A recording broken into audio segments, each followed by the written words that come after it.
Oke, udah? Oke, siap, Siap? udah. Yuk, kita mulai. Oke, selamat malam ya. Selamat malam para apa ya kita bilangnya viewers ya, para teman-teman yang sudah berkenan hadir pada acara kita malam hari ini. Ya, pada malam hari ini ya kita dari ya Guangxi Indonesia ya. Guangxi Indonesia itu semacam apa ya konsultan ya pendidikan yang kita fokus dalam membantu ya putra-putra daerah yang punya prestasi, namun dari sisi finansial itu mengalami kendala apabila ingin melanjutkan studi ke luar negeri. Jadi kita Guangxi Indonesia ini berperan sebagai penjembatan ya. Kita membantu dalam sisi dua hal. Yang pertama ya kita membantu dari sisi kandidat yang akan kita bantu itu akan dibantu sisi biaya persiapan ya. Biaya persiapannya apa aja? Bisa berupa tes TOEFL, kemudian terjemahan dokumen, kemudian medical check up, ya biaya-biaya itu. Bahkan mungkin tiket pesawat, ya tergantung nanti kebutuhannya. Nah, jadi kita bantu dari sisi persiapan yang nanti itu akan disupport oleh eh, kebetulan ada beberapa kenalan dari komunitas diaspora ya, diaspora Batak ya, Batak diaspora. Jadi kita coba bantu adik-adik yang merasa ingin ya bisa kuliah ke luar negeri dan punya prestasi, kita bantu ya dari sisi persiapan. Tapi ini sifatnya nanti ada yang memang hibah atau ada yang berupa sistemnya loan atau pinjaman. Jadi nanti target kita memang si kandidat ini harus bisa diterima di beasiswa full ya, beasiswa full supaya nanti ada eh, kesempatan bagi dia, ada waktu bagi dia untuk sistem pengembalian. Jadi kita sistemnya loan ya, ya dari Batak diaspora itu kita cuma penyempatan supaya adik-adik ini yang misalnya katanya kendala dari sisi aduh nggak ada duit untuk bayar TOEFL, aduh nggak ada duit untuk ini itu, jadi kita bantu di situ. Nah, jadi kita ini yang pertama yaitu dari sisi biaya persiapan. Yang kedua kita bantu dari sisi untuk bisa tembus beasiswa yang disediakan oleh pemerintah luar negeri ataupun universitas. Ya, jadi kita membantu dari sisi dua hal ini aja gitu. Inilah peran dari Guangxi. Saya ulangi, jadi kita membantu biaya persiapan dan kita membantu si kandidat untuk bisa tembus beasiswa ya kuliah S1 atau S2 atau S3 di luar negeri supaya dia bisa mendapat beasiswa full yaitu mencakup biaya tuition fee, kemudian biaya uang saku bulanan, kira-kira gitu. Jadi dengan demikian kita bisa membantu banyak putra daerah ya yang memiliki keinginan untuk bisa kuliah ke luar negeri. Jadi nggak ada lagi istilah, aduh nggak ada duit untuk biaya tes TOEFL.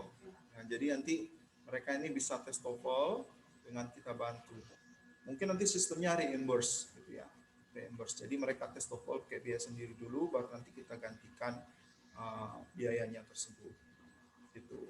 Nah, mungkin ini aja singkat ya tentang Guansi. Jadi buat teman-teman, buat adik-adik yang memang punya keinginan untuk bisa kuliah ke luar negeri dan ada kendala di secara finansial, nanti bisa menghubungi kami di Guansi Indonesia gitu ya. Di flyer itu udah ada juga IG-nya, nanti bisa komunikasinya via IG. Gitu ya. Oke, mungkin cukup sekian perkenalan dari Guansi Indonesia. Sekarang kita masuk ke acara inti kita ya. Jadi pada malam hari ini kita kedatangan narasumber yang saat ini ya bekerja sebagai research assistant ya. Betul ya? Ya, benar. Ya, sebagai Betul research. sekali. Ya. Jadi beliau ya nama lengkapnya Maria Angelina Sitorus ya. Maria Angelina Sitorus. Saat ini research assistant di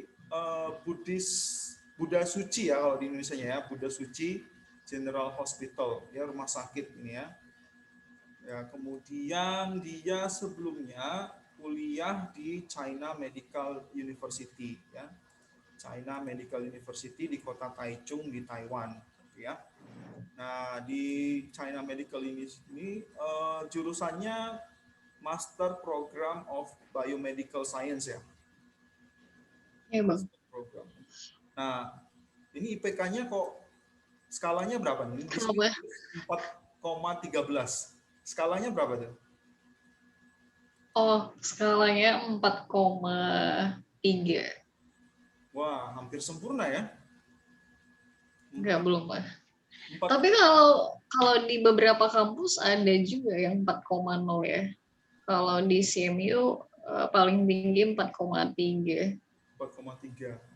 Iya, soalnya sendiri itu 4,00 gitu loh maksimumnya. Nah, baru lihat ini ternyata ada yang 4,13. Oke, jadi pendidikan terakhirnya itu dari China Medical University Taichung. Namun demikian ya, dia sebelumnya S1-nya dari UNAS ya, Universitas Nasional. UNAS ini di Jakarta ya? Iya, Bang, di Jakarta di Pasar Minggu. Pasar Minggu ya, jurusan biomedik. Oke. Dan diploma ya, ada sempat diploma 3 dia. Iya, dulu D3-nya analis kan, karena harus ambil S1 dulu, jadi ambilnya kelas karyawan waktu itu. Oh, Di UNAS ya. oke. Nah, jadi perjalanan cukup panjang ya, mulai dari diploma 3, kemudian S1, kemudian S2, dan saat ini sebagai research assistant. Nah, tetapi ternyata dia sendiri itu dari Riau ya, dari Duri. SMA-nya Iya, dari dari Duri. Banyak durinya. Duri kehidupan ya, udah lewat ya.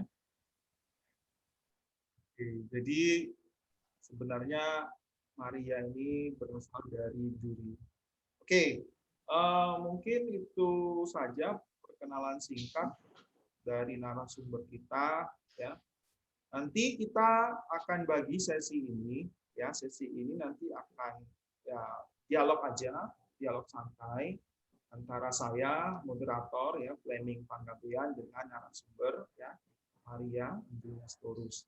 Baru nanti sekitar 30 menit berlangsung ya. Nanti setelah itu kita akan buka tanya jawab ya. Tanya jawab itu nanti kita akan coba lihat dari chat room ya. Jadi mulai dari sekarang silakan buat teman-teman, buat adik-adik yang ingin bertanya, boleh ajukan pertanyaan di chat room atau nanti bisa langsung bertanya dengan narasumber kita ya. Tapi setelah sesi pertama selesai ya.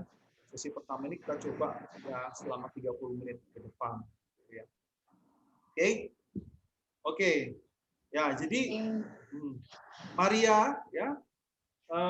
Saya sendiri kenal dengan Maria ini waktu kami itu sama-sama ibadah di Taichung ya.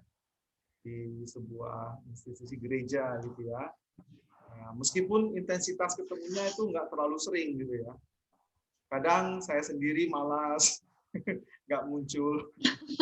Nah, tapi sempat ada interaksi gitu ya, komunikasi dan pertemuan beberapa kali. Nah, sebelum ke situ, kita ingin menggali terlebih dahulu. Mungkin Maria bisa sedikit cerita, mungkin tadi udah sedikit ya kita paparkan pengalaman hidup atau perjalanan hidup, atau mungkin sekarang bisa diulangi kembali flashback ya, perjalanan hidup Maria ke belakang, mungkin dari background keluarga, kemudian cita-citanya dulu seperti apa, kemudian apa sih yang prestasi-prestasi yang pernah diraih, yang mungkin ini bisa menjadi plus point ya, ketika Maria itu akhirnya melanjutkan studi ke Taiwan dan mendapatkan beasiswa. Tapi nanti itu akan kita paparkan di pertanyaan berikutnya terkait beasiswa ya.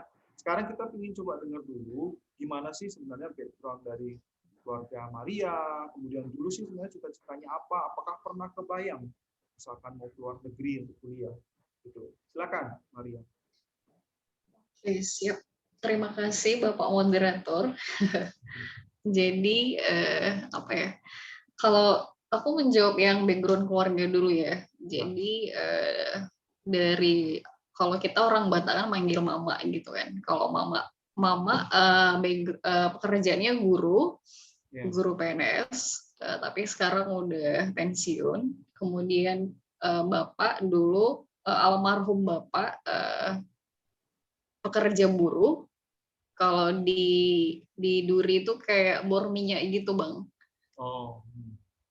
Ya, jadi ya gitu. Jadi aku ada 5 bersaudara, terus aku anak paling kecil. Oh, oke. Iya, paling bontot. Nah, terus cita-citaku dulu waktu kecil itu apa ya? Kalau aku ingat-ingat, aku suka ngajar. Jadi kan mama aku guru gitu kan. Terus ada teman-teman satu kampungku, aku ajakin main-main. Terus di sebelah rumah itu kan ada papan tulis. Nah, ya udah, aku sebagai gurunya, terus aku suruh mereka duduk, terus dengerin aku ngomong gitu. Tapi itu udah ketika aku kelas berapa ya?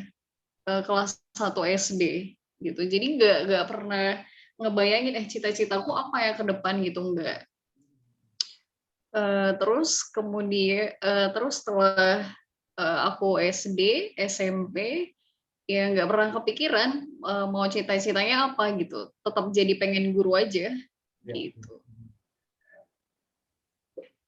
Terus? Apalagi nih Bang?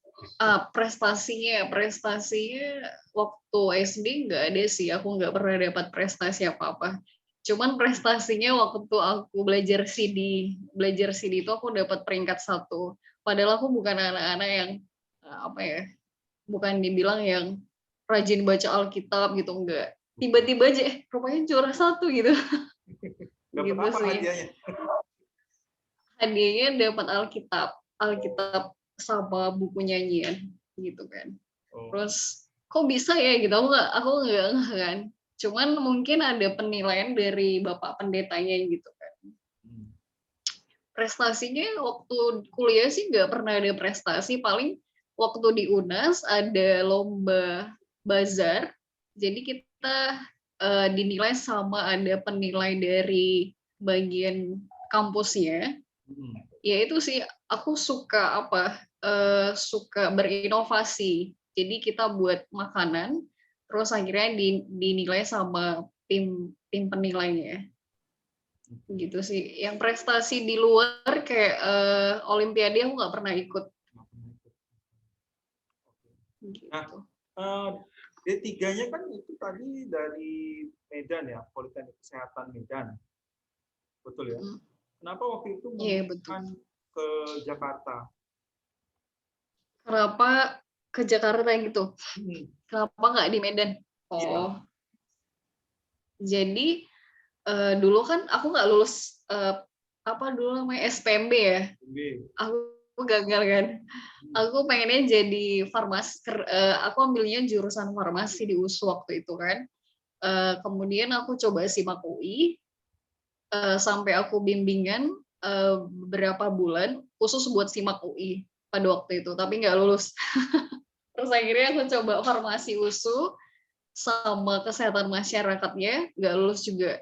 Ya udah akhirnya ada teman satu kampung, nah dia cerita gitu, aku habis cek darah nih katanya, terus ada kakak-kakak ngambil darahku katanya, aku kayak tertarik dengan jurusan itu katanya gitu. Terus akhirnya ya udah aku ikut aja. Rupanya kampusnya deket Pancing ya. Kalau abang tahu Politeknik Kesehatan Medan yang deket BPOM itu. Nah di situ jadi ya udah kita ajang coba-coba kan. Ya udah ikuti tesnya dan pengumuman dan akhirnya lulus gitu. Tapi pertama-tama kuliah aku tidak menikmati kuliahku itu karena pekerjaannya kuliahnya itu kayak ambil darah dan resikonya cukup tinggi kan. Misalnya ada penyakit yang menular kan, kalau kita tidak punya APD yang lengkap, ya mungkin resikonya cukup tinggi gitu kan. Tapi dan aku tidak suka dengan kampus itu kan. Dan akhirnya udah aku nikmati, aku berusaha untuk tetap selesai dan akhirnya selesai gitu. Nah, ketika dan itu 3 tahun kan. Betul. Terus setelah nggak lama aku lulus kuliah, rupanya direkrut sama Prodia yang di Medan. Nah, jadi Prodia itu selalu merekrut anak-anak Poltekkes setiap sekali setahun. Gitu. Jadi, oh ini ada. Nah, jadi setelah aku ada gangguan. Nah, setelah lulus D3-nya kerja di Prodia selama 6 bulan kan. Nah, karena aku merasa kok kerja analis kesehatan itu gini-gini aja gitu. Misalnya ambil darah, terus periksa. Misalnya pemeriksaan kimia itu ada pemeriksaan ureum kreatinin untuk penyakit gagal ginjal, misalnya gitu kan. Nah, dan aku ditempatkan di daerah Tanjung Balai. Kalau abang tahu, daerah deket abang. Kisaran. Iya. Daerah lahir. Oh, abang tinggal situ ya? Daerah lahir. Oh gitu. Ya udah, jadi dan di situ pekerjanya cuma aku dan seniorku gitu kan. Dan aku nggak ada teman yang bisa aku ajak untuk improve diriku kan. Terus akhirnya karena aku masuk pagi, seniorku masuk siang. Ya udah, akhirnya setelah berjalannya waktu dan aku tidak betah dan aku mikirnya aku pengen kuliah lagi gitu kan. Nah, aku cari-cari info, yang ketemu itu UNAS dan seniorku nggak ada yang lulusan dari UNAS, enggak. Jadi aku pertama lulusan analis kesehatan dari Medan yang ambil S1 di UNAS waktu itu. Ini narasumber. Iya, iya. Oke. Lalu pada Jadi, saat udah daftar belum lagi jadi besar kan api dikit lagi, Bro. apa Bang? Aku kayak gini belum, John. Kalau dia lengket kayak gitu belum. Halo? lanjut ke UNAS gitu ya. Iya, lanjut ke UNAS. Gimana? Program di UNAS berapa lama lanjutannya? Oh, di UNAS ada 1,5 tahun. Nah, sebenarnya Taiwan ini sudah aku tahu itu sejak aku lulus D3. Jadi, ceritanya itu yang aku ingat benar itu, aku nggak tahu dulu Taiwan itu seperti apa. Nggak pernah kepikiran gitu kan. Nah, setelah itu ceritanya ketika kan ada meja belajar abangku gitu kan. Nah, jadi ada di mejanya itu ada surat. Suratnya itu dari Abang Mula Sigiro, kalau abang tahu. Nah, jadi kan abangku itu dulu ikut kegiatan mahasiswa Kristen. Jadi Abang Mula Sigiro ini dia pengen anak-anak mahasiswa, anak-anak Indonesia, khususnya Sumatera Utara, kuliah ke luar negeri gitu kan, terutama ke Taiwan. Karena cukup mudah kan untuk lulus di Taiwan gitu. Nah, jadi aku baca kayak seru juga ini gitu. Terus akhirnya aku add di Facebook, ada Bang Mula Sigiro. Ya udah, akhirnya aku chatting abang itu dan dia kasih aku bimbingan. Aku pengennya dari D3 langsung S2, tapi ternyata nggak bisa. Dan dia sarankan aku, ya udah kamu harus lanjut S1 dulu. Ya udah, akhirnya aku lulus D3, tapi karena kondisinya aku pengen cari pengalaman waktu itu, ya udah aku kerja dulu dan akhirnya ambil S1 di UNAS. Gitu sih. Jadi 1,5 tahun studinya sambil kerja juga atau gimana waktu itu? Oh enggak, cuman enggak sambil kerja sih Bang. Walaupun memang itu diperuntukkan kelas karyawan karena kan masuknya dari sore ya, jam 4 sampai jam 7 gitu lah. Jadi memang aku full kuliah, walaupun memang kelas karyawan gitu. Oke, baik. Nah, sekarang kita masuk ke pertanyaan berikutnya. Tadi kan udah sedikit cerita tentang pengenalan tentang Taiwan sendiri. Nah, persiapan jadi tadi juga udah sedikit cerita. Cuman gimana? Coba mungkin ceritain ya. Ketika akhirnya betul-betul memutuskan, ya udah aku mau lanjutlah ke Taiwan setelah mendapat S1 dari UNAS, ya kan? Kemudian ketika memutuskan, oke lah, udah confirm aku mau lanjut S2 ke Taiwan. Coba mungkin cerita persiapannya. Pasti kan tadi kuliah ke Taiwan kan yang dikejar itu beasiswanya, ya kan? Mungkin Maria bisa cerita bagaimana mempersiapkan dirinya ya ketika udah confirm, oke, aku mau lanjut ke Taiwan dan aku mau dapat beasiswa. Silakan. Jadi pas setelah lulus S1 itu kan kerja dulu ya gitu. Ya. Jadi sembari itu aku udah cari informasi soal kampus yang ada di Taiwan gitu. Dengan modal nekat, akhirnya aku dengan apply TOEFL prediction waktu itu hanya 400 skornya. Jadi pada saat itu aku apply-nya nasional Dahiyeng University.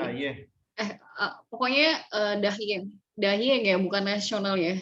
Nah, itu apply-nya cuman Dahiyeng. Nah, itu lulusnya dengan 50%. Jadi aku cuman email aja, nggak ada kirim berkas. Maksudnya nggak kirim berkas ke ini, langsung via email aja kan. Gitu. Jadi dinyatakan lulus, tapi dengan catatan 50% uang kuliah. Dan akhirnya diskusi dengan keluarga, nggak setuju kan, karena aku pribadi nggak mau membebani keluargaku gitu. Nah setelah itu akhirnya aku tanya sama pihak kampus kenapa aku tidak bisa dapat 100% bebas uang kuliah. Nah ternyata karena mereka kasih alasan karena TOEFL-nya cukup rendah gitu kan. Oh ternyata bahasa Inggrisnya itu perlu juga gitu kan. Prediction pula ya? Prediction? Iya. Tapi udah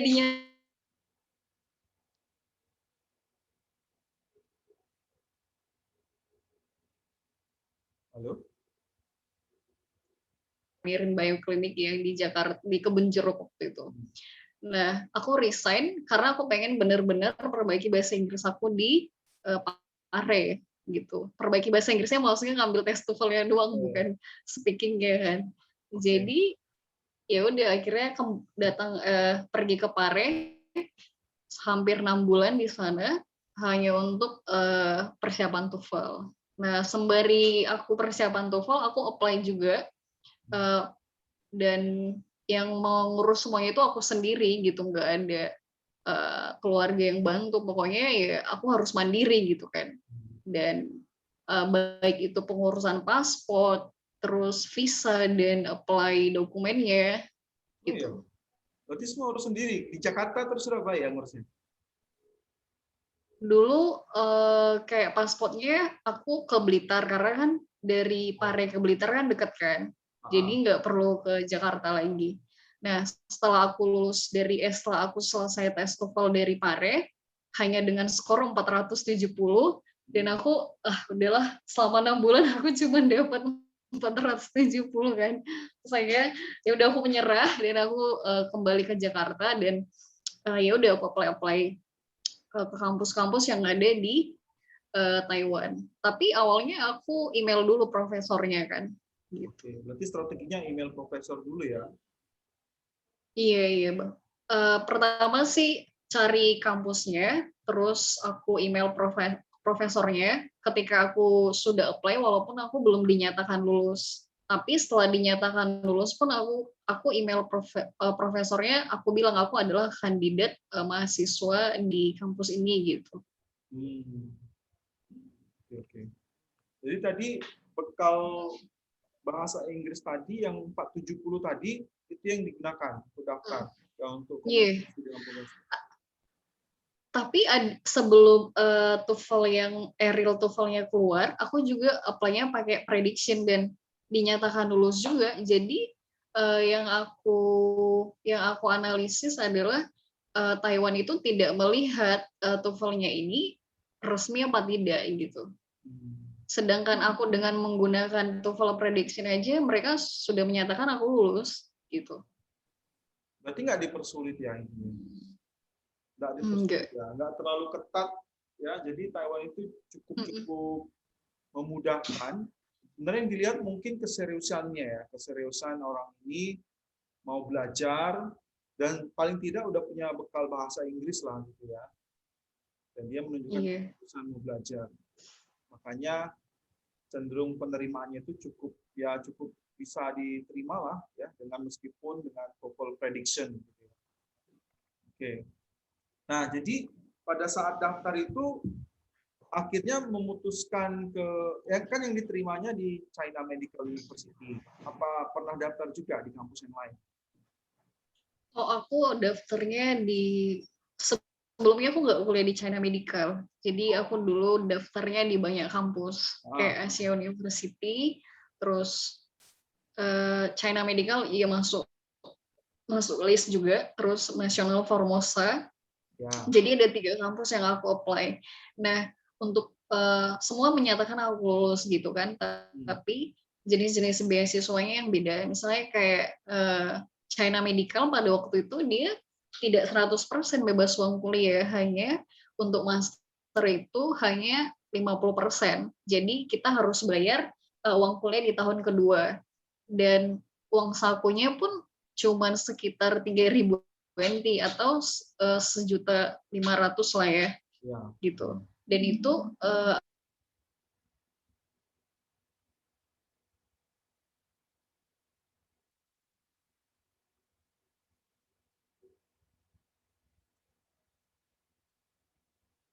%, juga. Jadi baru uang kuliah di tahun kedua dan tidak dapat uang saku. Lalu di National Formosa itu di Yunlin itu lulusnya beasiswanya 100% dengan uang kuliah dengan bebas uang kuliah dan dapat uang saku pula gitu kan, 8.000 sekitar 4 juta. Nah akhirnya di awal aku dari Indonesia aku memutuskan untuk kuliah di China Medical gitu karena aku tertarik dengan jurusannya kan. Setelah itu akhirnya berangkat dari Indonesia dengan teman-teman Indonesia kayak gitu, dan ada di dalam Zoom kita hari ini mereka juga hadir. Jadi ada Mbak Okti, ada Mas Indra. Nah jadi kita udah sama-sama berangkat dari bandara terus ke Taichung ke China Medical gitu kan. Tiba-tiba di pertengahan belum mulai kuliah sih, masih di awal ketemu profesornya. Nah ternyata ada kesalahpahaman waktu itu kan. Nah profesornya itu inginnya aku apply-nya di S3 gitu. Jadi maksudnya dengan model jam gitu Bang. Jadi dari S2 ke S3.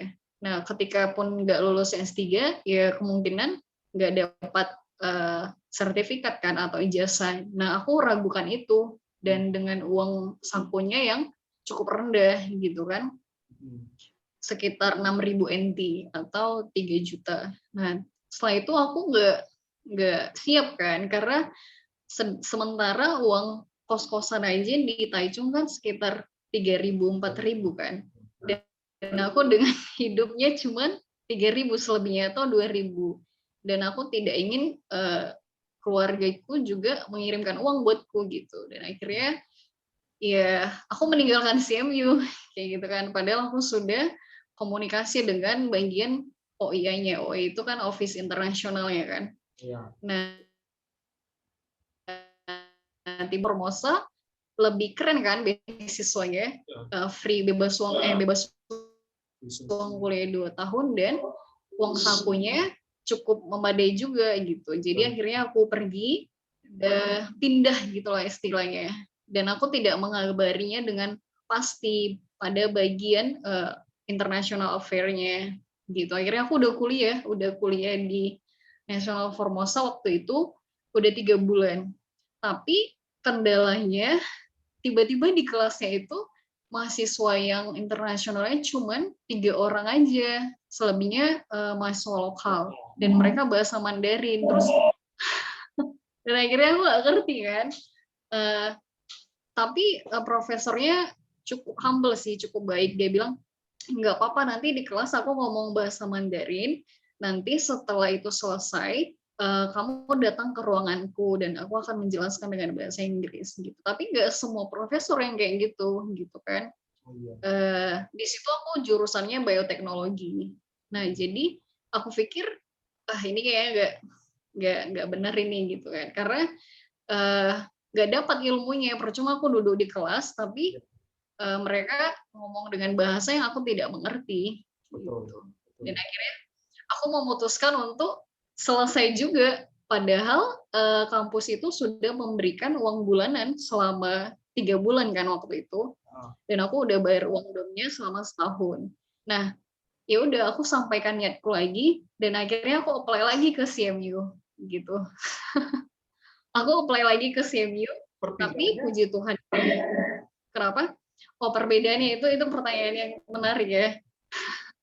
Perbedaannya karena aku menemukan profesor yang bisa membiayai uang kuliahku di tahun kedua dan bayar uang bulananku gitu sih.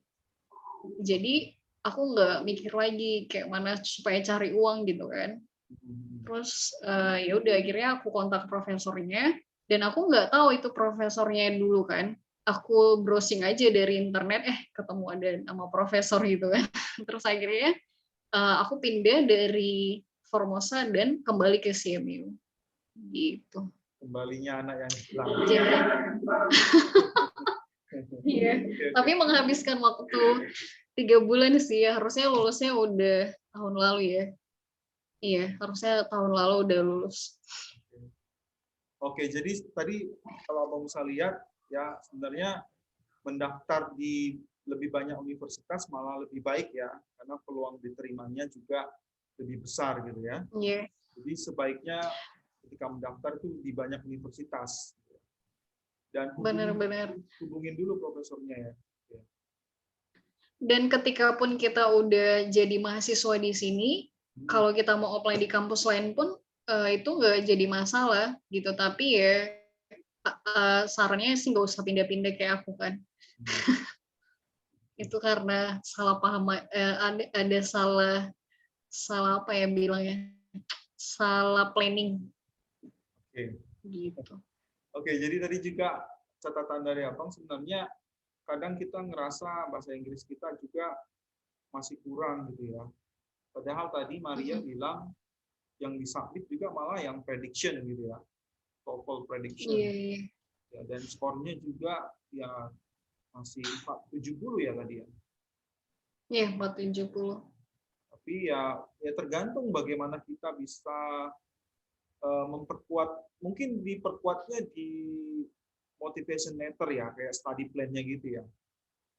Karena kan kita Iya, ngerasa Bang. TOEFL kita rendah, cuman sebenarnya kita bisa memperkuat di poin yang lain, misalkan di study plan, ya, sehingga ya pihak kampus juga tentu akan mempertimbangkan. Gitu. Jadi nggak serta merta kalau TOEFL kita rendah, kita langsung minder duluan dan mungkin nggak akan diterima. Jangan berpikiran kayak gitu. Ya. Oke, kita masuk ke pertanyaan berikutnya. Gitu. Jadi selama kuliah di Taichung atau di Taiwan, ya tadi kan udah di CMU jurusannya apa tadi?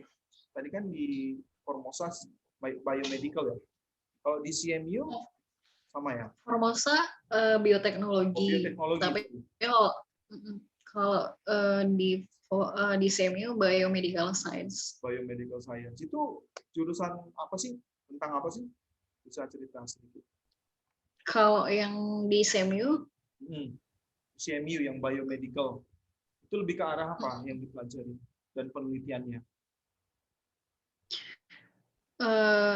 Jadi ini sebenarnya ilmu baru sih buat aku, karena kan basically kan aku nggak tahu dulu eksperimen kayak di biomedical itu.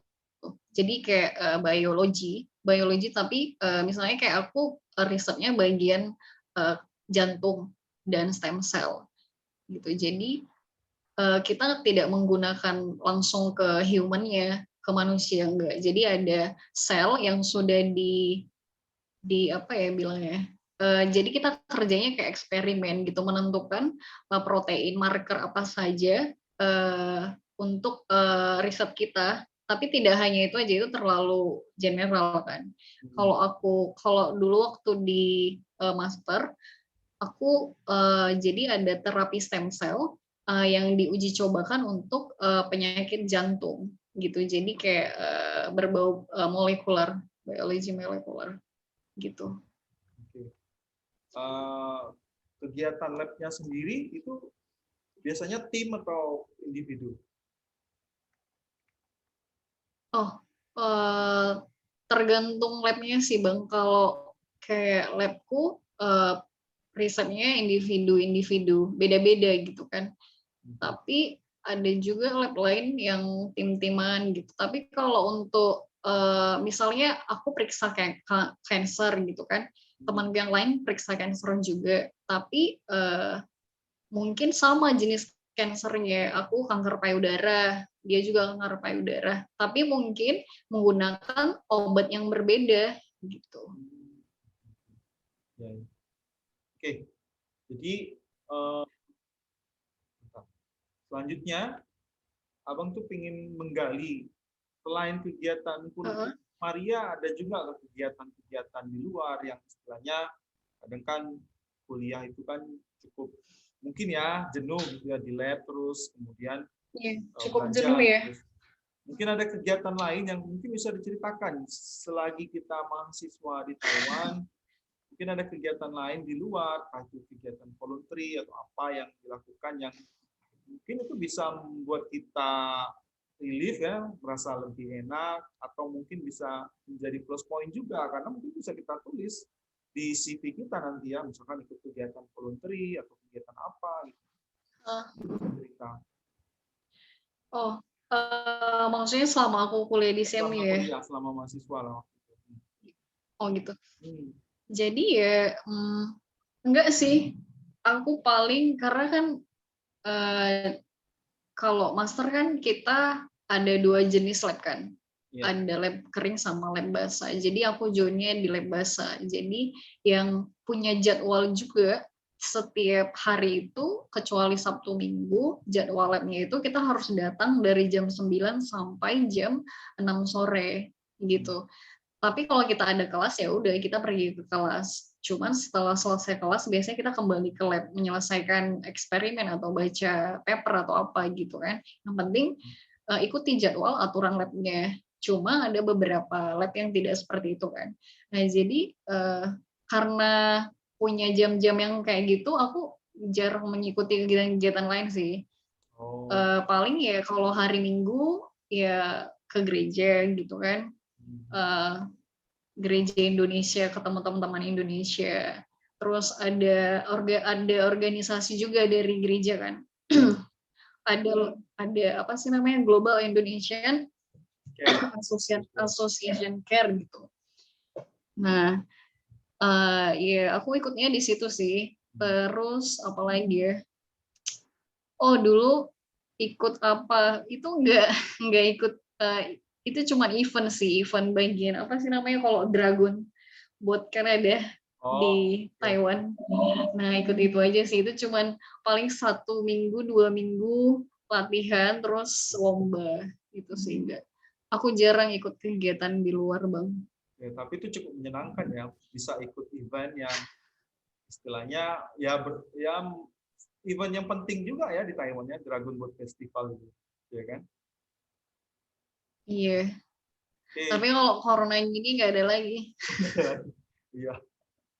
Oke, jadi mungkin ya selama studi mungkin Maria bisa sharing ke teman-teman di sini bagaimana sih sebenarnya yang menjadi poin penting pendidikan di Taiwan itu seperti apa gitu loh.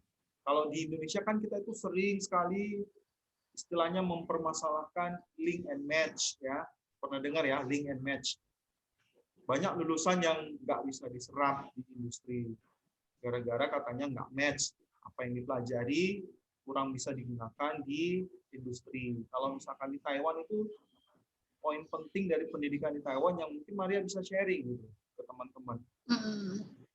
Kalau di Taiwan berdasarkan pengalamanku jadi itu lebih aplikatif sih. Mereka tidak bermuluk-muluk penelitiannya tapi lebih aplikatif ke pasien-pasien atau penggunaan penelitiannya gitu. Misalnya kayak aku waktu master itu kan penelitiannya tentang jantung. Nah, ternyata ada obat kanker itu namanya doxorubicin.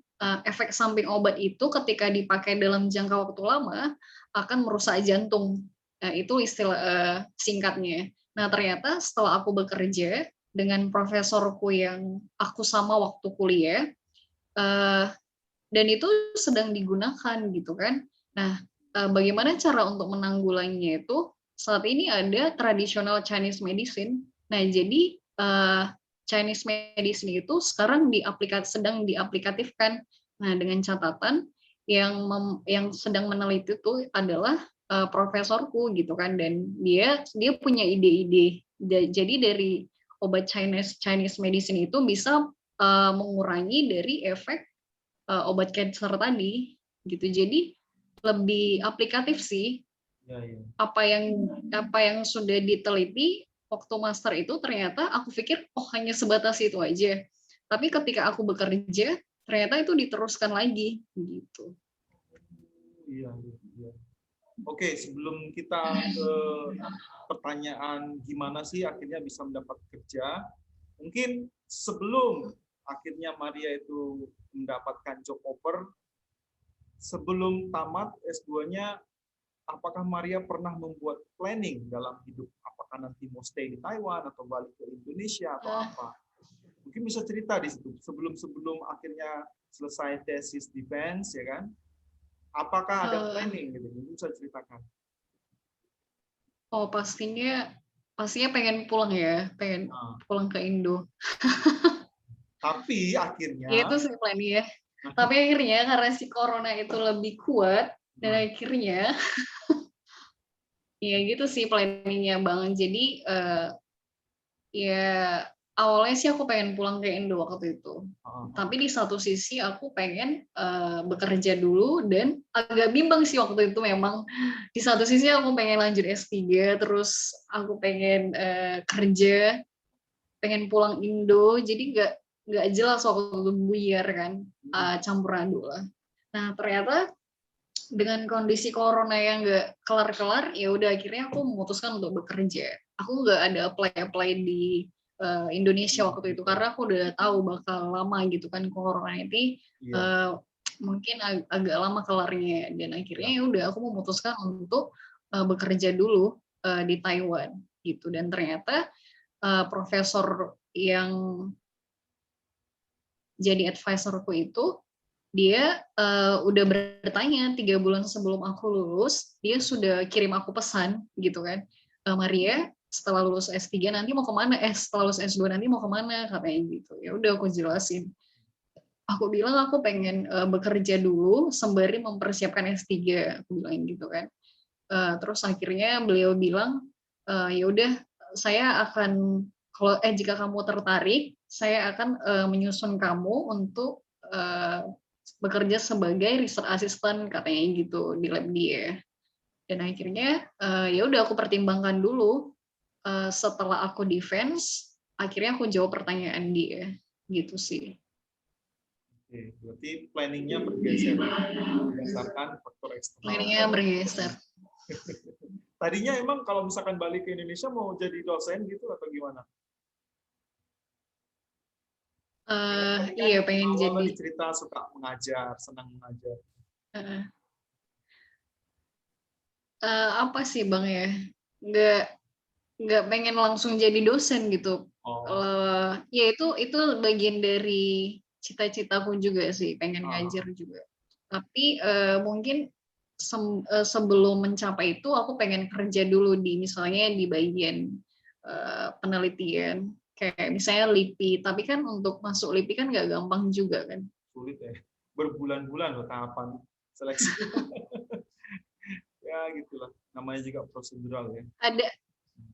Ada sih yang kuincar waktu itu, Ejikman lembaga penelitian juga kan di Indonesia.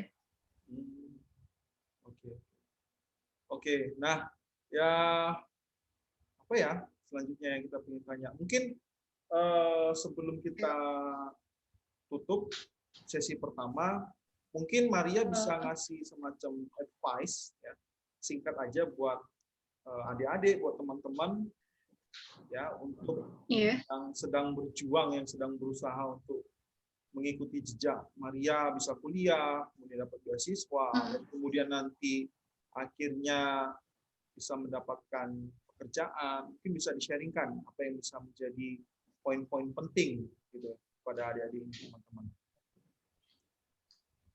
Maksudnya yang sedang persiapan gitu ya?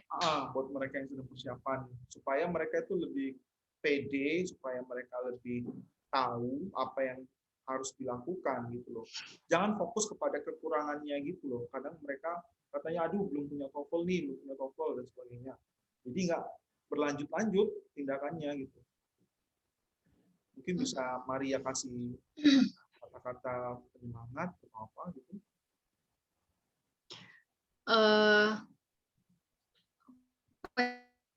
Nggak usah ini, nggak usah takut untuk mencoba gitu, karena kalau kita nggak nyoba kan kita nggak tahu kekurangan kita di mana gitu kan. Misalnya kayak sebenarnya waktu persiapan TOEFL pun aku punya teman-teman yang memiliki skor TOEFL lebih tinggi dariku. Setiap scoring itu kan kayak tryout ya. Iya. Mereka punya skor 500 dan sebagainya, tapi tidak berani untuk apply dan mikirnya itu kayak belum cukup. Sementara yang diminta syaratnya 550, padahal scoringku cuma 500 gitu kan. Iya. Dan akhirnya dia nggak jadi apply. Akhirnya selesai dari Pare pulang ke kotanya, ya udah gitu aja. Jadi kursus di Pare nggak ada manfaatnya gitu kan. Aku nggak tahu lah mau kedepannya seperti apa gitu. Nah, yang mau aku bilang adalah nggak usah takut mencoba sih, karena aku punya pengalaman teman juga yang dengan skor 400 dia lulus beasiswa MOE di Taiwan, tapi yang kendalanya adalah dia tidak dinyatakan lulus dari pihak kampus gitu. Aku nggak tahu kok pihak MOE menyatakan dia lulus tapi kampus sendiri dia tidak lulus gitu kan. Artinya banyak peluang untuk anak-anak Indonesia yang mau coba beasiswa gitu sih. Yang mungkin dari temannya tadi yang lulus MOE mungkin dia pending kali ya. Dia udah dapat beasiswa, dia pending. Akhirnya mungkin dia nyoba tahun depan lagi mendaftar atau di term berikutnya menurut saya. Tapi yang pasti dia udah penerima MOE, itu udah menjamin lah. Iya. Tapi kalau MOE kalau di pending boleh ya? Boleh, bisa. Dia bilang mungkin bisa ya, mungkin ya. Saya akan mulai kuliah di tahun depan gitu, mungkin bisa. Boleh aja. Oh.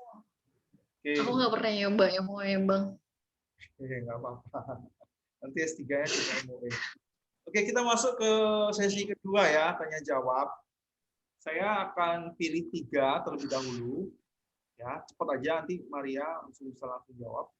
Kak Maria, ini dari Reno Huta Barat. Kak Maria, waktu pendidikan, apa menguasai bahasa Mandarin wajib untuk mahasiswa internasional? Tadi mungkin dari singgung sedikit ya. Kemudian yang kedua dari Meslina, apakah yang sudah menikah bisa ikut program beasiswa? Terus kemudian dari Sri Wijayati, apakah dapat LOE dari profesor terlebih dahulu atau dari universitas terlebih dahulu? LOE itu biasanya dari universitas. Tapi Maria silakan jawab. Yang pertama, bahasa Mandarin wajib atau enggak? Yang kedua, yang sudah menikah. Kemudian yang ketiga, LOE, siapa yang memberikan? Profesor atau universitas? Jadi kalau waktu pendidikan enggak sih, aku nggak bisa bahasa, nggak perlu wajib sih untuk mahasiswa internasional. Awalnya aku datang ke Taiwan cuman taunya bilang WOI nih. Iya kan? WOI nih gitu aja ya, Bang. Jadi nggak wajib lah. Tergantung kita mau di kelas jurusan yang kita ambil itu apa. Kalau aku kan international program. Jadi di kelas pakai bahasa Inggris. Tapi ya ada juga sih yang teman-teman yang tidak internasional, ada kelas yang bahasa Inggris juga yang dibuka, tapi nggak banyak lah gitu. Jadi pertanyaannya, apakah menguasai bahasa Mandarin wajib untuk mahasiswa internasional? Tidak wajib. Gitu. Lalu yang kedua, yang sudah menikah, apakah bisa mengikuti program beasiswa? Ini sih bisa ya. Yang sudah menikah. Salah. Bisa ya. Atau yang sudah menikah, suami istri misalkan dua-duanya nyoba beasiswa ya. Iyalah. Jadi ada teman berjuang ya Bang. Boleh ya, itu bisa ya, yang sudah menikah. Terus yang ketiga LOE. Nah ini kadang ya setahu kita sih memang LOE itu dari universitas, tapi apakah profesor juga bisa mengasih semacam surat sakti bahwa kamu sudah saya terima gitu, LOE. Pernah nggak kasus seperti itu? Enggak sih, aku dapat LO-nya dari kampus. Dari Enggak kampus, pernah dapat dari profesor ya. tetap dari universitas ya LOE itu ya. Meskipun katanya Tapi profesor udah tertarik banget sama kita gitu, gimana ada kejadian gitu? jadi yang aku tahu sih yang mengeluarkan LO itu pihak kampus kan? Ke kampus ya. Iya kan? Oke. Oke, kita lanjut yang berikutnya. Sony, bisa diceritakan detail kegiatan pendidikan harian, misalkan aktivitas kelas, lab, praktikum. Tadi sih udah cerita ya, ada schedule ya tadi ya. Kegiatan hari-harinya lah Iya. sebagai mahasiswa. Mungkin bisa diceritakan singkat lagi. Oh, yang enak-enaknya ya atau yang sedih-sedihnya? Dua-duanya. Apa ya, bangun pagi, terus pergi ke lab dari jam 9 sampai jam 6. Terus kalau misalnya jenuh, Taiwan kan sering ada apa sih namanya, night market ya. Nah, CMU itu kondisinya lokasinya deket sama night market gitu. Jadi kalau kita agak sedikit bosan terus capek gitu ya, paling main-main ke night market atau mungkin ketemu teman-teman Indonesia ngumpul. Terus ada juga sih teman-teman Indonesia di kampusku, kita paling makan di Vietnamese restoran, lalu ya cerita-cerita, Mana itu? ngobrol gitu Makan sih. gimana itu? Di mana itu? Gimana ya? Itu loh Bang, apa? Deket kampus lah pokoknya. Oh, deket kampus. Ada, iya. Paling kalau aku weekend biasanya kan ibadahnya kan jam 2 siang kan, kalau di gereja kan. Jadi sebelum itu paling main ke Taichung Park atau ke toko Indo. Toko Indo kan suka cari makanan Indonesia gitu lah. Gitu sih. Oke. Ya aktivitasnya sebenarnya cukup membosankan lah, karena dari Senin sampai Jumat ya hanya di lab aja. Tapi selebihnya Sabtu Minggu kalau kita ada kegiatan mungkin jalan-jalan, wisata gitu. Lanjut ya. Ada dari Beauty Pakpahan. Bolehkah Anda sharing bagaimana Anda mendapat pekerjaan langsung setelah graduate? Tadi udah cerita ya. Tapi dia catatan di sini katanya adik tercantik Taichung katanya. Mendapat pekerjaan. Oh yang mana itu? Beauty Oh, Pakpahan. oh dia ini kuliah di ini Bang, Chin-I. Oh, Encut ya. Boleh nggak? Oh, Mendapat pekerjaan iya. dari profesor tadi ya. Profesornya Ya dari profesor, nggak ada inilah, nggak ada apply lamaran buat lamaran itu nggak ada. Jadi ya ditawarin sama profnya, karena profesornya itu kan sebenarnya dia kan profesor di CMU.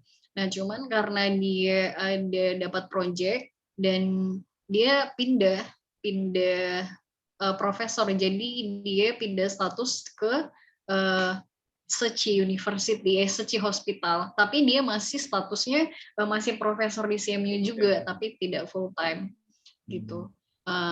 Akhirnya dia butuh banyak research assistant dan sampai sekarang pun dia sedang mencari research assistant juga. Dan karena dia butuh banyak, dia udah akhirnya join sama dia gitu. Dan aku pindah dari Taichung ke Hualien. Oke, lanjut. Aktivitas pendidikan biasanya jam berapa ke jam berapa? Tadi sudah dijawab. Kemudian, oh ini ada yang mau komentarin tadi yang udah keterima MOE tapi nggak diterima di kampus. Ini ada yang mau komentarin dari Oki, katanya Iya, ini benar. ambil di tahun pertama. Kak Maria, LOE itu apa? LOE. Jawab cepet. Apa Bang? Abang tahu kan? Jawab cepet, narasumbernya siapa? LOE apa? Itu letter of iya kan, surat yang menyatakan bahwa kita diterima Iya. Nah, di LOE di itu juga kampus. ada informasi kita itu diterima beasiswa penuh atau beasiswa parsial, ya kan? Termasuk juga Iya. beasiswa uang saku bulanannya berapa dikasih setiap bulan, itu di LOE biasanya disebutkan. Jadi LOE itu juga penting karena itu nanti yang digunakan untuk daftar visa ya, apply visa. Iya benar. Oke, kemudian dari Okti lagi, kebutuhan bahasa Mandarin tergantung dari program pendidikan yang diambil. Kalau programnya Mbak Maria adalah program internasional, ya memang tidak membutuhkan kemampuan bahasa Mandarin. Betul ya, cuman tadi kan kasusnya mahasiswa internasional sedikit ya, makanya kelasnya tetap diselenggarakan dalam bahasa Mandarin, meskipun kelasnya internasional ya. Itu kesepakatan dan inilah mereka mungkin ya, kita kalah suara mungkin. Oke, Karena ya. kenapa? Ya lanjut Maria. Enggak, aku menambahkan juga sih karena kalau di Formosa itu kan di awal sebelum aku ke Taiwan, sebelum aku datang ke kampus yang aku tuju itu, aku tanya ini bahasa apa yang digunakan dan mereka jawab ya pakai bahasa Inggris. Ternyata tidak sesuai dengan dengan di lapangan gitu dan akhirnya aku komentar sama pihak kampus gitu kan dan aku tunjukkan jawaban emailnya. Nah, kok dibilang waktu aku email selama aku di Indo mereka jawab pakai bahasa Inggris gitu. Ternyata ketika aku gabung di kelas itu enggak gitu kan. Oh ternyata ya mungkin pada saat itu jumlah mahasiswa internasionalnya cukup banyak, tapi sekarang kan enggak lagi gitu loh akhirnya kan. Dan akhirnya mereka tidak membuka kelas internasional gitu sih. Dan terkadang kalau misalnya pun kita tidak paham, profesornya akan menerjemahkan pakai bahasa Inggris juga gitu sih. Ya benar sih jawaban ya ini jawaban Mbak Okti ya. Tergantung dari program pendidikan yang diambil. Oke, dari chat room udah. Mungkin dari teman-teman semua yang lain yang ingin bertanya secara langsung silakan. Kita buka sesi bertanya secara langsung. Nggak usah malu-malu soalnya kita nggak banyak kok. Ya kita aja. Yang masih penasaran tentang kuliah, tentang gimana dapat beasiswa, gimana dapat kerja, berapa gajinya mungkin ya. Harus ya Bang. Nanti mungkin jalur pribadi mungkin. Silakan teman-teman kalau misalkan ada yang bertanya. Atau nanya ke moderator dulu lah. Siapa tahu mereka penasaran, moderatornya. Mana nih? Kok malu-malu? Daniel? Rata-rata? Oh, ini ada yang muncul pertanyaan lagi. Formosa universitas apa? Mungkin swasta atau negeri kali ya maksudnya. Formosa. Oh, negeri.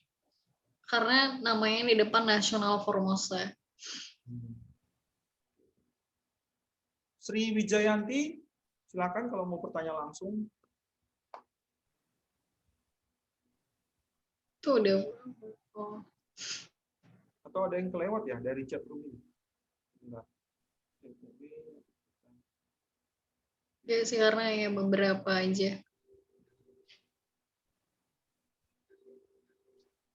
Enggak ada lagi. CMU itu masih grupnya Asia University ya? Masih satu ya? Kalau nggak salah sih. Kenapa Bang? CMU, China Medical, itu masih grupnya Asia University ya? Masih abang beradik ya kalau nggak salah yang punya ya? Iya bener. Bener ya. Yang punyanya kakak beradik. Chai ya, Chai. Marga Chai kalau nggak salah. Soalnya abang dari Asia, S2-nya. Jadi abang jurusan apa dulu? Jurusan di Asia itu bisnis. Bisnis Oh. administrasi. Dulu di angkatan abang itu kan masuk 2010 itu ya sana ya. Itu banyak sekali mahasiswa Indonesia itu, ada lebih 30-40 di Asia University. Itu mungkin yang terbanyak itu di zaman itu, mahasiswa Indonesia yang terbanyak di Asia. Sekitar 30 atau 40 lebih. Oke, ada Kalau pertanyaan? di Ya, ya. kalau di Asia emang lebih banyak ya mahasiswa Indo. Kalau di CMU nggak begitulah. Iya. Emang nggak banyak. Alasannya mungkin ya sudah tahu lah ya. Karena CMU kurang go internasional. Iya. Kalau Asia, gimana yang alumni Asia University? Kalau Kenapa bisa banyak anak Indonesia di sana? karena sering ikut expo itu, Asia itu. Jadi zaman-zaman dulu mereka juga sering ikut Education Expo dari tahun 2008 mungkin, 2008, 2009, 2010, bahkan sampai sekarang. Kalau setiap ada event Education Expo, mereka selalu hadir gitu loh. Sehingga banyak orang tahu tentang Asia University. Itu ada nih Bang, Kak, pertanyaan dari saya, di-read dong. Yang mana? Beauty Park Pakan tadi udah. Beauty Park. Atau mungkin langsung ditanyakan Kak Beauty.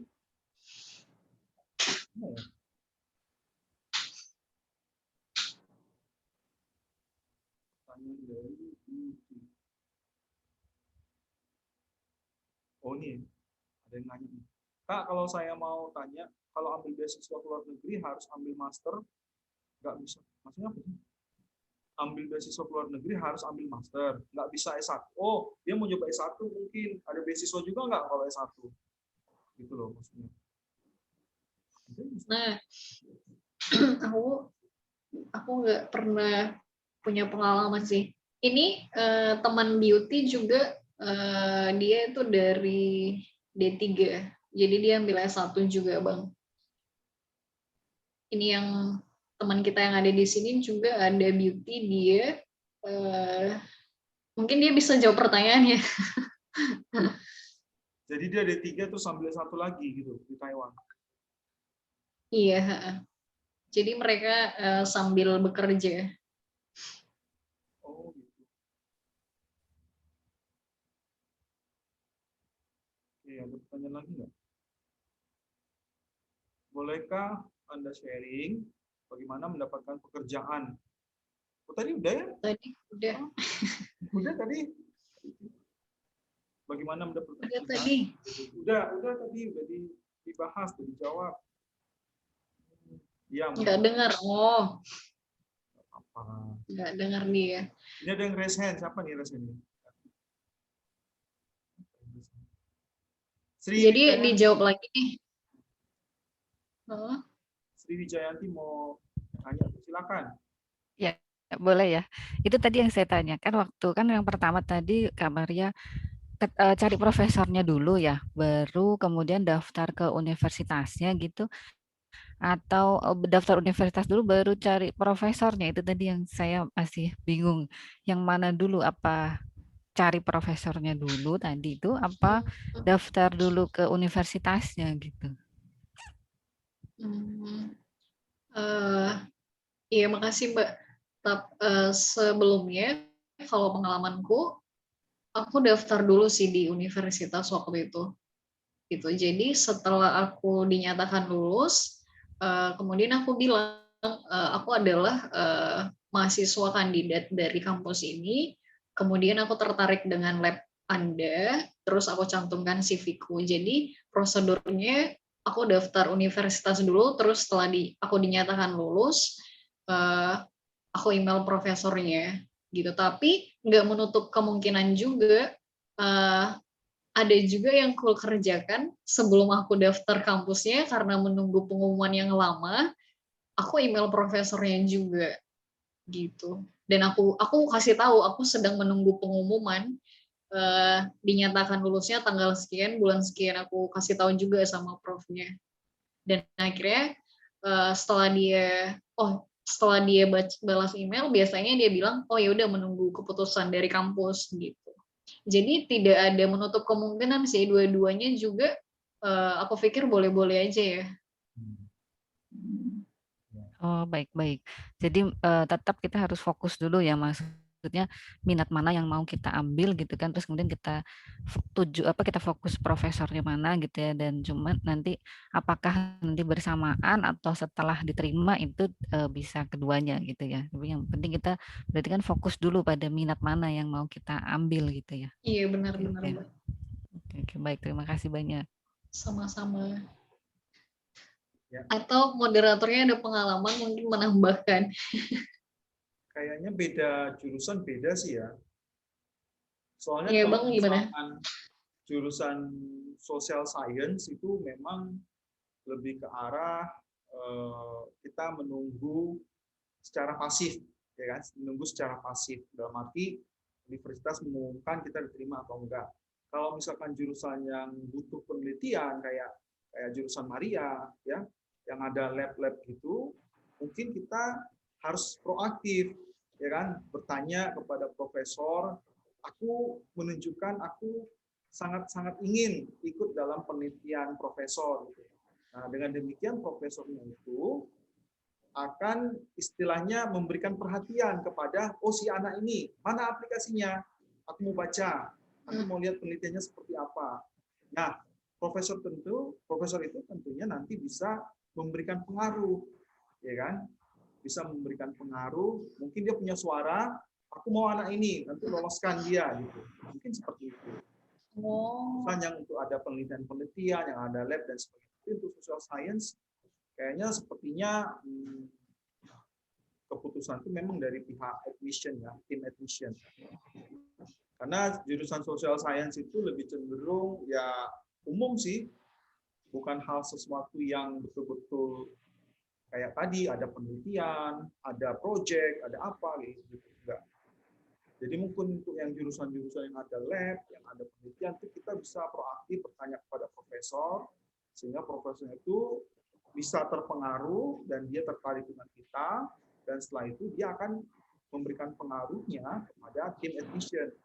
Aku mau anak ini, misalkan seperti itu. Tolong loloskan dia. Kebetulan mungkin profesor itu ada penelitian yang sedang dilakukan dan ada dana untuk itu. Sehingga dia bisa memberikan pengaruh, loloskan dia, misalkan seperti itu. Mungkin ya, seperti itu. Oke. Berarti sebenarnya tergantung apanya juga lah ya, jurusannya juga lah. Ya. Karena memang ada jurusan-jurusan yang butuh memang SDM yang istilahnya langka lah kita bilang. Misalkan kayak jurusan Maria yang tertarik dengan stem cell, kayak gitu. Jadi dia ketika membaca email kita, terus dia cari tahu melalui aplikasi kita.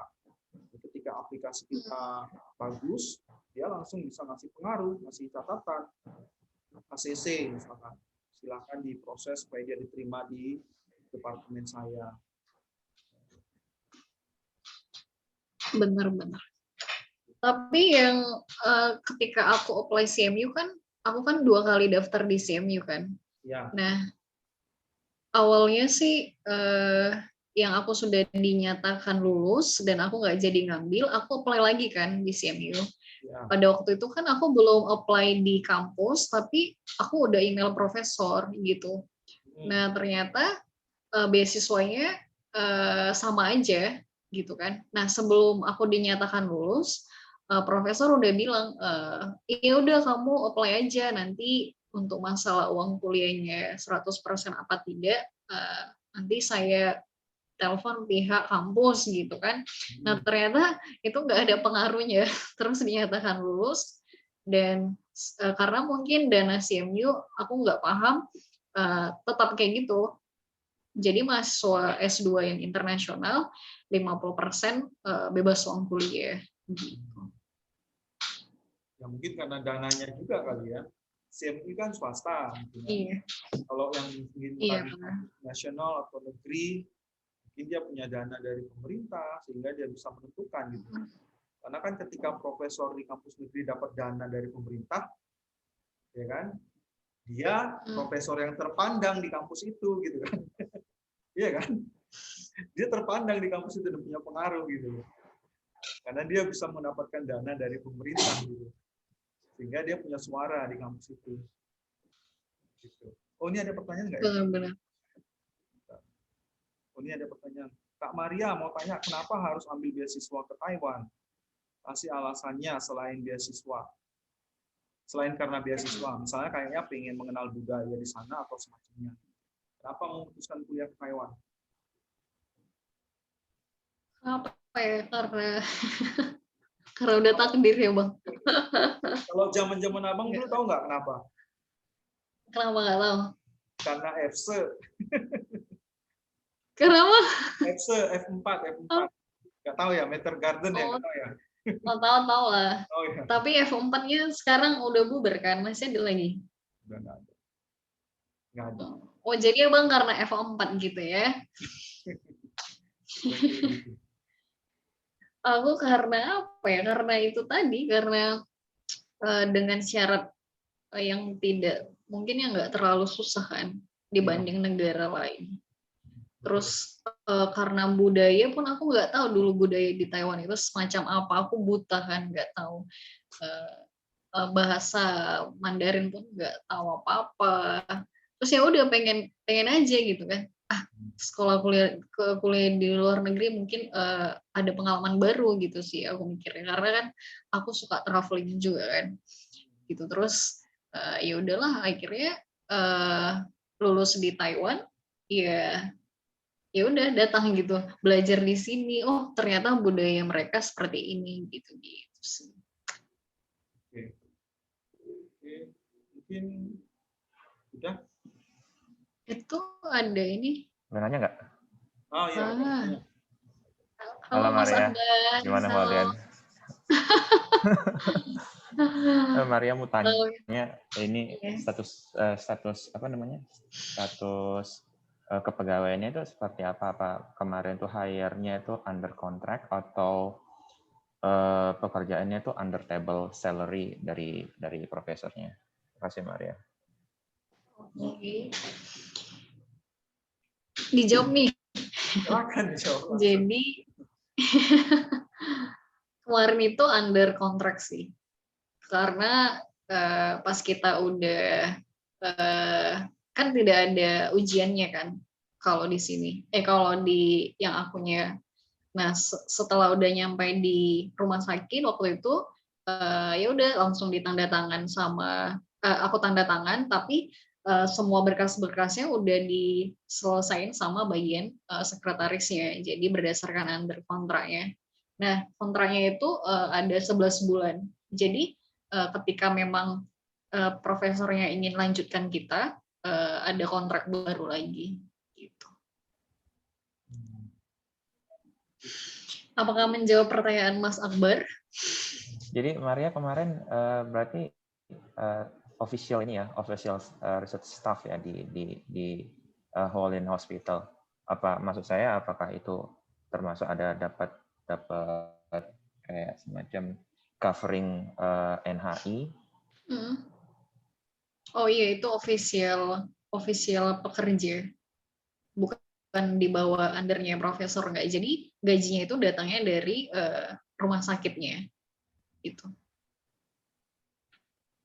Nah, jadi dari pihak rumah sakit mereka punya project untuk profesor ini, tapi aku itu di bawah kepemimpinannya profesor. Cuman hasil pekerjaanku itu akan dilaporkan profesor ke bagian rumah sakit gitu. Berarti yang aku alaminya gaji yang aku dapat itu dari rumah sakit gitu sih. Ya berarti memang ini pekerjaan secara ofisial ya. Iya, ofisial. Karena saya sempat research kan, maksudnya untuk untuk mencari pekerjaan di sini kayak agak sulit dari requirement justru memang dari pemerintahnya agak sulit untuk yang international graduate, maksudnya dari alien resident itu agak sulit untuk apa namanya, untuk requirement bekerja di sini. Itu apakah karena memang graduate-nya dari Taiwan, ataukah yang dari luar itu bisa juga daftar sebagai research staff di sini? Yang teman satu kerjaanku, dia graduate-nya dari India dan dia bisa bekerja di sini. Jadi nggak masalah sih Bang. Mas. Itu postdoc nggak sih yang dari India? Yang dari India ada postdoc, ada juga yang research assistant dari lulusan master. Jadi dia lulusan master di India, kemudian kerja di sini gitu. Iya, satu lab juga sama aku. Oke. Yang postdoc ada juga. Oke. Thank you, Maria. Sama-sama, Mas. Oke. Ada yang lain lagi? Kalau misalkan udah nggak ada, ya mungkin kita bisa akhiri ya cakapan yang ternyata udah sampai pukul 8.27. Jadi awal 7.10 ya akhirnya jadi 8.27.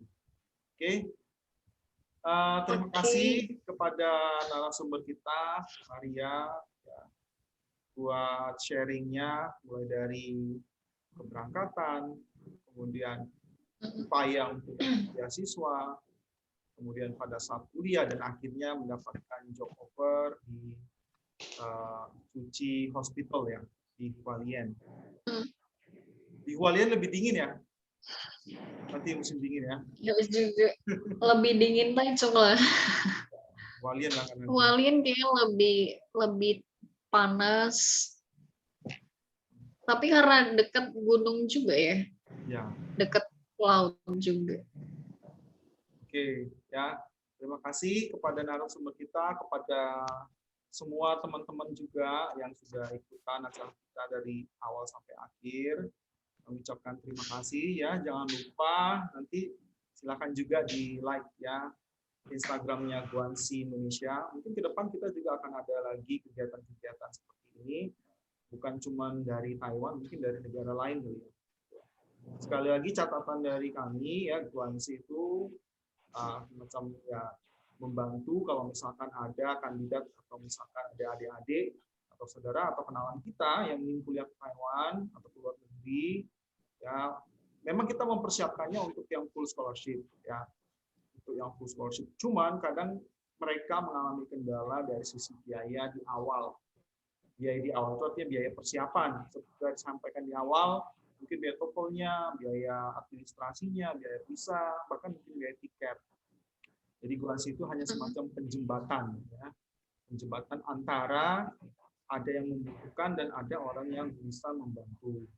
Tapi membantunya ini ada dua jenis, nanti dilihat, diassess, dinilai, bisa berupa nanti hibah atau dikasih gitu, atau bisa berupa loan atau pinjaman. Jadi si anak kita pinjamkan sekian untuk persiapan.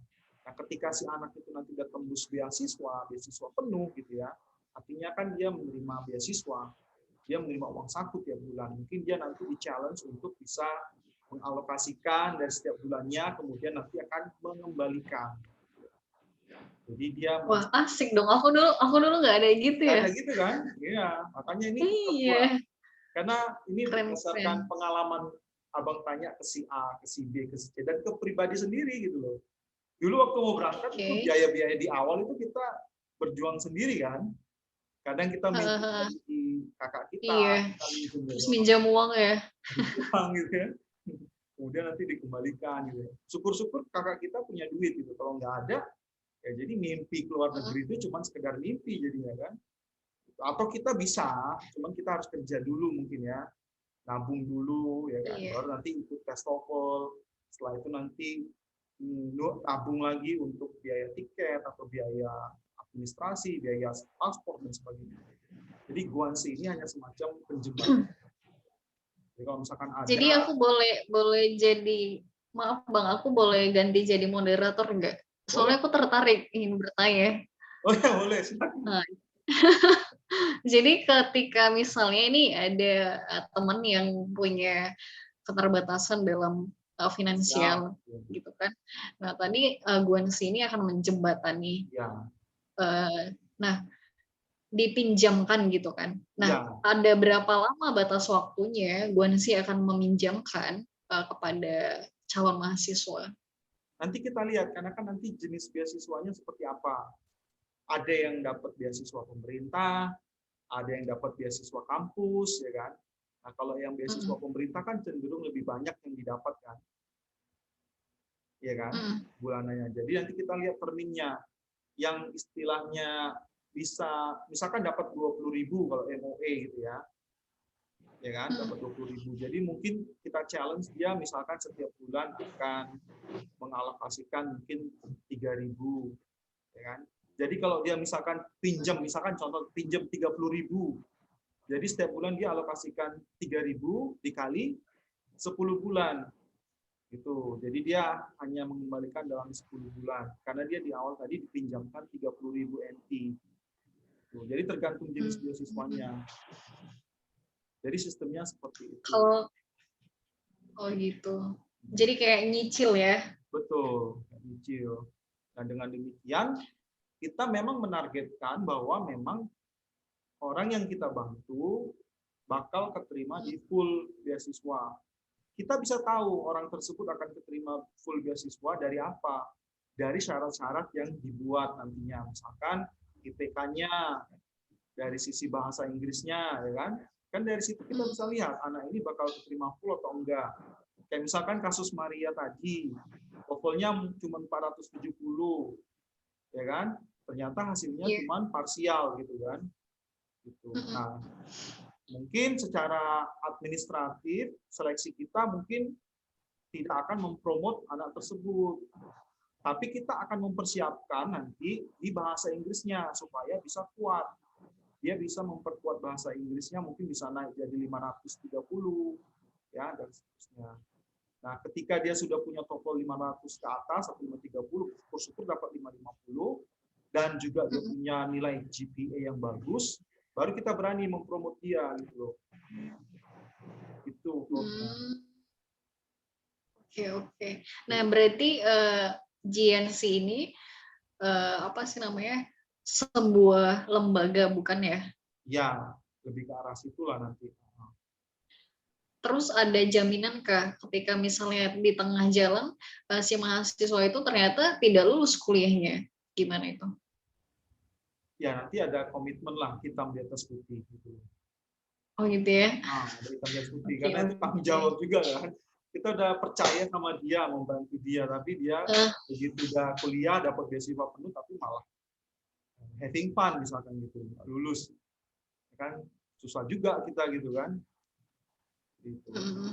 Jadi memang ada. Berarti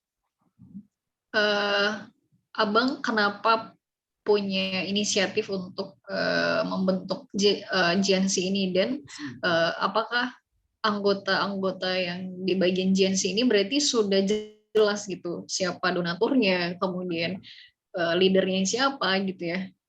Ini masih lebih pribadi ke pribadi, jadi memang kenalan sih.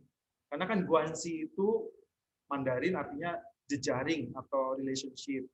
Karena kebetulan Abang ada kenal beberapa orang yang diaspora di Australia, diaspora di Amerika, yang ketika Abang sampaikan ide ini, mereka berkenan membantu gitu loh. Jadi ini masih lebih bersifat titik-titik lah ya, dot-dot, titik-titik, kita tinggal connecting dot.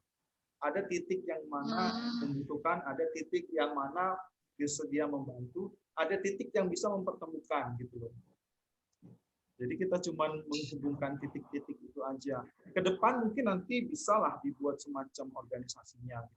Cuman kalau misalkan semakin banyak dan semakin banyak gitu. Jadi bisa ada institusinya. Gitu. Berarti nggak menutup kemungkinan kan untuk anak-anak daerah lainnya. Karena tadi kan Abang bilang diaspora itu kan dari orang Batak gitu ya. Betul. Nah, gimana kalau teman-teman yang dari beda ras, maksudnya beda suku? Bisa. Bisa juga. Oh, bisa. Gitu. Oke lah. Jadi aku moderator ya. Bisa disebar-sebarkan lah, gitu ya. Cuman memang kita masih Iyalah. satu institusi resmi, cuman masih berupa gerakan dulu yang ada kenal dengan si A, kenal si B, kita pertemukan. Gitu. Iya, karena banyak juga sih teman-teman yang di Indo yang biasanya nanya gitu, Kak, aku nggak ada BU, nggak ada kemampuan ekonomi, terus dia pengen kuliah ke luar negeri, terus pengen kuliah tapi bahasa Inggrisnya yang kurang atau apa, biasanya gitu sih. Ya. Makanya kita lihat semua requirements nanti yang mereka submit ke kita, mulai dari GPA-nya, kemudian nanti apakah pernah tes TOEFL atau belum. Jadi kalau sama sekali belum tes TOEFL, belum pernah, ya tentu kita arahkan tes TOEFL terlebih dahulu gitu ya. Dan kita challenge dia, jangan sampai tes TOEFL tapi skornya 400 terus ini sulit untuk kita promote. Ya, dia aku lah ya dulu. kan harus di challenge, dan ke depan kita akan istilahnya mencari titik lain yang lain ya, dot yang lain yang mungkin bisa membantu dari sisi persiapan bahasa Inggris gitu. Jadi mungkin dari Maria mungkin bisa menjadi titik ya, dari dot yang membantu mempersiapkan apa ini mereka. titik apa ini titik? Jadi kita hanya connecting dots ya, hanya menghubungkan titik. Connecting dots. Ya. Berarti yang terkoneksi itu belum bisa dinamakan seorang member, cuman connecting aja. Ya. Gitu. Betul. Keren. Ya dari pengalaman kita juga sih memang. Dulu juga kan kayak gitu. Ya. Baik. Ya, benar. Ada lagi pertanyaan untuk moderator? Ya, cukup sekian. Oke. Baik, ya, terima kasih sekali lagi kepada Maria yang sudah menjadi narasumber, dan semoga di kerjaannya menjadi teladan ya, menjadi yang terbaik.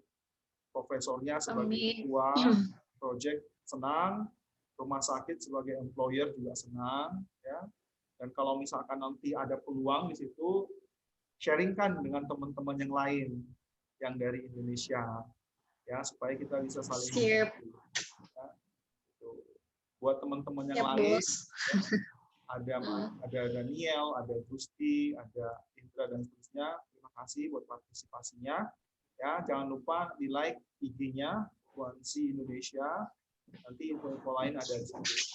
Sekali lagi terima kasih buat narasumber ya. Selamat terima kasih juga. Malam. Ya. Selamat malam. Ya. Terima kasih ya. Bye-bye. Bye-bye. Terima kasih teman-teman semua. Terima kasih. Ya. Thanks Maria. Ya, makasih Mas. See you later.